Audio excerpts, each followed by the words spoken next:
Hi, I'm so thrilled that we are in a conversation today. And Thank first, you. I would just like to start with congratulating you because you have been the star of 2024. Thank you. And more so, not just with like the cinema, which has been on the cinema screen, but also the TV screens and Netflix itself. So Thank you. that also brings me to the fact that you started off your journey as like with Kabir Khan from the show itself, which was Yeah. on an OTT platform, and Yeah. having been so ahead on your career with so many milestones, how does it feel to get even more love with the viewership for Maharaj on Netflix? And Um, Honestly, I think that I've just been very, very grateful that I got an opportunity like Forgotten Army in the first place. And that show will always be very special because I remember I was auditioning for almost 5 years before that, and I was only like getting like two, three ads, and I was not really getting like a acting job. So for me, Forgotten Army will always be that very special project where, a director believed in me for the first time to doing something more long format.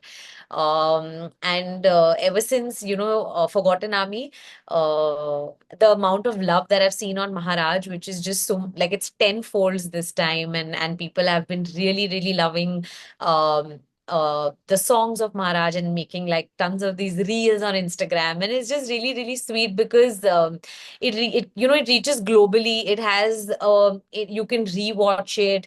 It has the power to kind of people rewatch some scenes, and I think it's quite special because it's available to people to watch again and again. And the fact that they have been doing that is the only reason why it kind of charts globally. And also it's a really special feeling that after Forgotten Army, which was on Amazon, I get to come on Netflix with Maharaj. And it's my first association with Netflix. But yeah, it's actually always great when anything that you do works. alongside that, I also feel that in the cinemas, when you are doing Veda, the raw action that was there in the film, the kind of emotions, it wasn't like just a plain story. It was a very layered kind of story.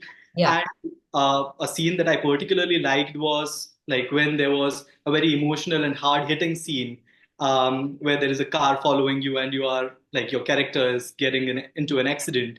And yeah, then the entire fold of events that go, and then the body language that you have, like your character has, with the sister when she's talking about it.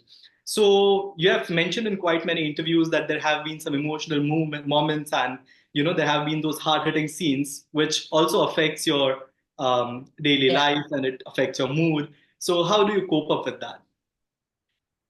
Uh, Honestly, I in Veda there were actually a fair share of scenes which actually really did get to me because it's a very hard-hitting story, and unfortunately, it stands true sometimes, even in today's time. So anyone who's actually a part of that scene was really feeling uneasy actually because it's not an easy scene to do.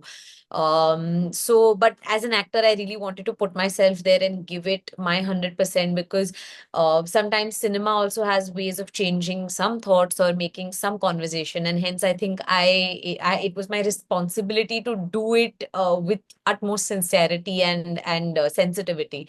So I put myself in that situation, and I think that, but once the scene is done, I used to just really hang out with the whole crew. We were actually shooting in Jodhpur, and after shoot was done, we all used to meet in the restaurant, and we used to all sit and eat dinner and really just get back to normal life and just be around people you enjoy with, like have conversations with. And I think then it was okay. Then you would get okay. And that also brings me to the point that there have been variety of roles that you have been doing.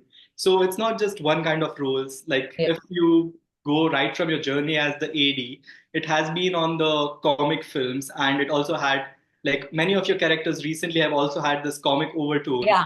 Yeah. and it has just been like. Do you think that you're also carrying the experience as the AD that is helping you with the kind of roles that you have been doing? Yeah, for sure. I think that if I wouldn't have been a part of these films as an assistant director. I wouldn't have been here today. I think that irrespective of which genre these films were, I think that because I don't come from a film family, I did not know how films are made. And I didn't know what camera angles are. I didn't know any technicality. I didn't even know that it takes 100, 200 people to make a film. So when I went on set, I just got to learn so many things that as an actor, I didn't get intimidated by a camera, by 10 people standing behind the camera, 5, 6 people coming in the middle and like kind of fixing something and lighting and things like that. So for me, the journey of an assistant director was most important because I was comfortable being in this environment. I was comfortable being on set. But of course, saying that Pyar Ka Panchnama 2 and Sonu Ke Titu Ki Sweetie are really funny films. And I enjoy comedy a lot. I really, really like love comedy films and I've grown up watching a lot of comedy films.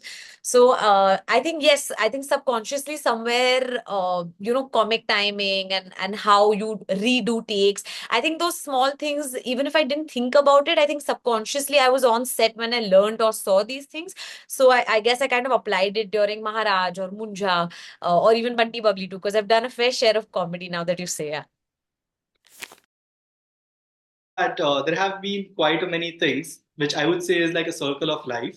Like as the AD, you have quite a many times mentioned that you had opened the door when Deepika walks in, Yeah. and you have also mentioned that like you have had this being a fan of Bollywood right from the childhood.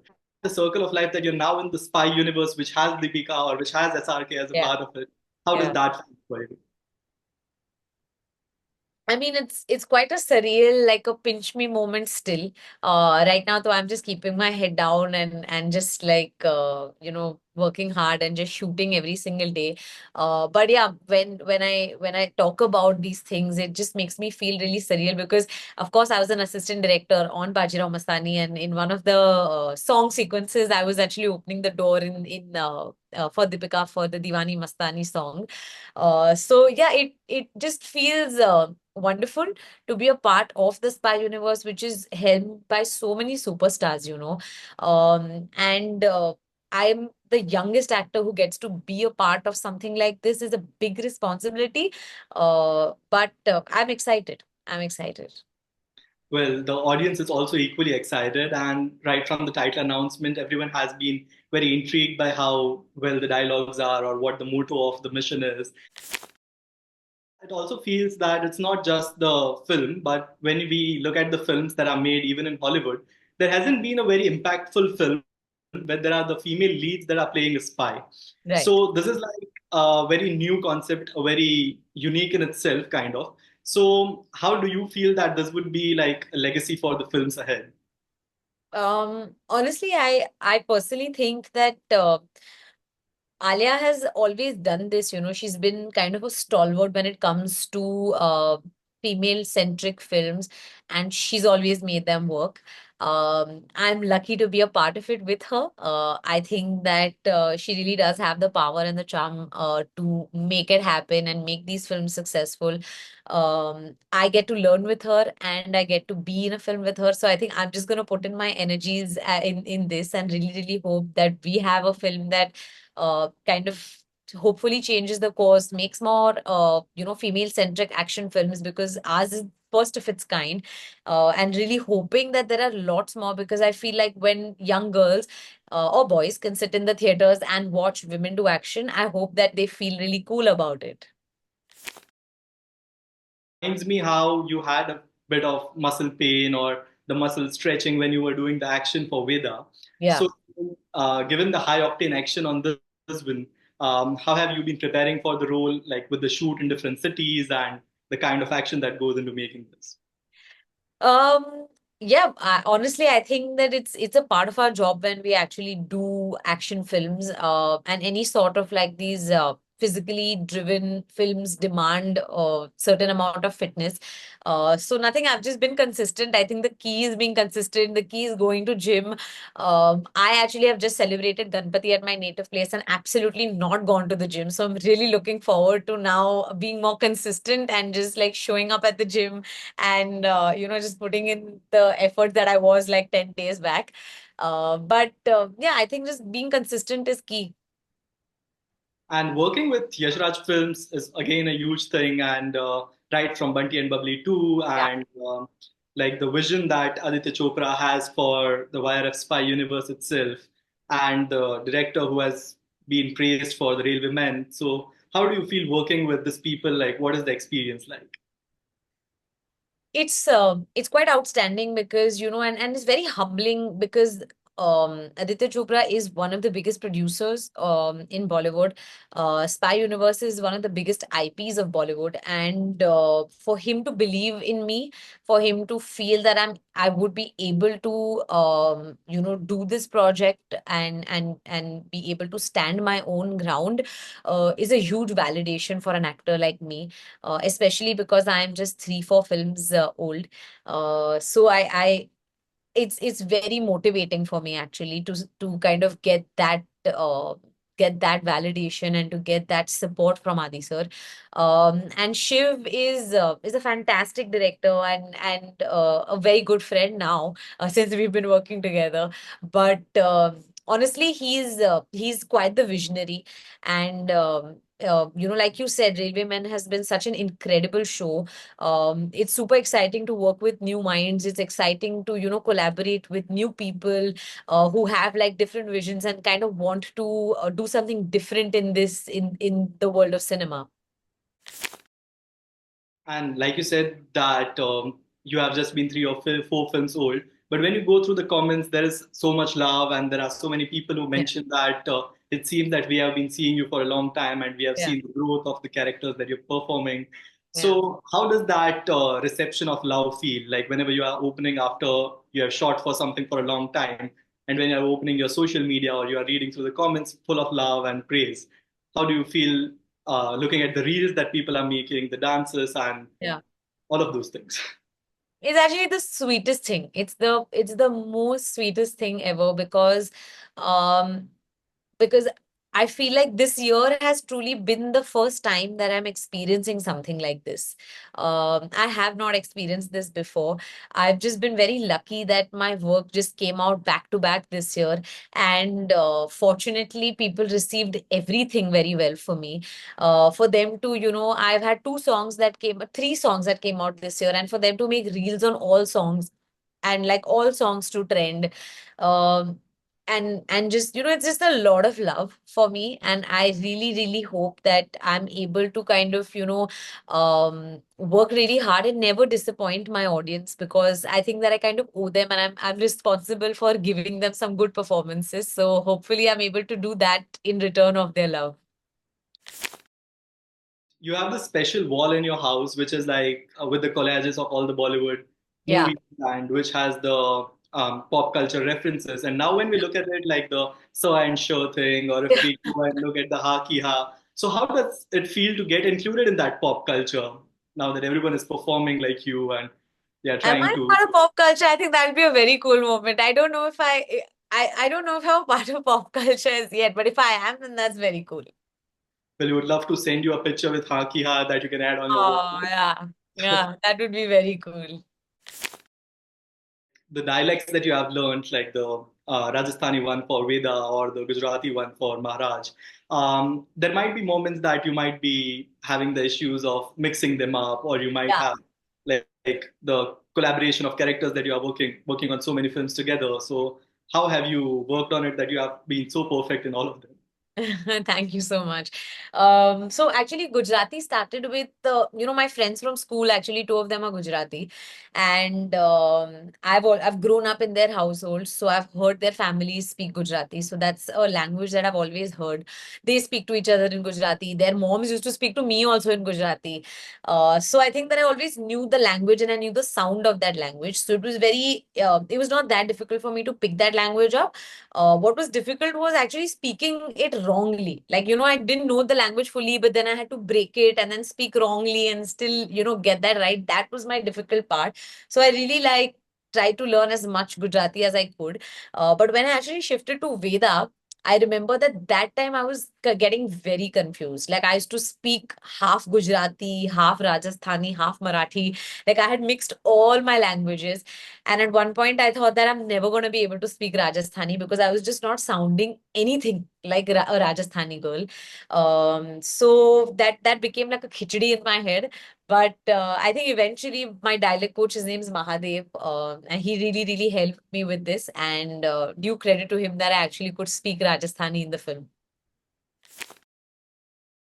Like the auditions that you did, there were too many of the auditions, and you also mentioned that you used to go on birthdays to SRK's house outside Mannath, and the entire fan fiction and the fan culture that you have followed in Bollywood, and the hard work that you have done to be at the stage that you are right now.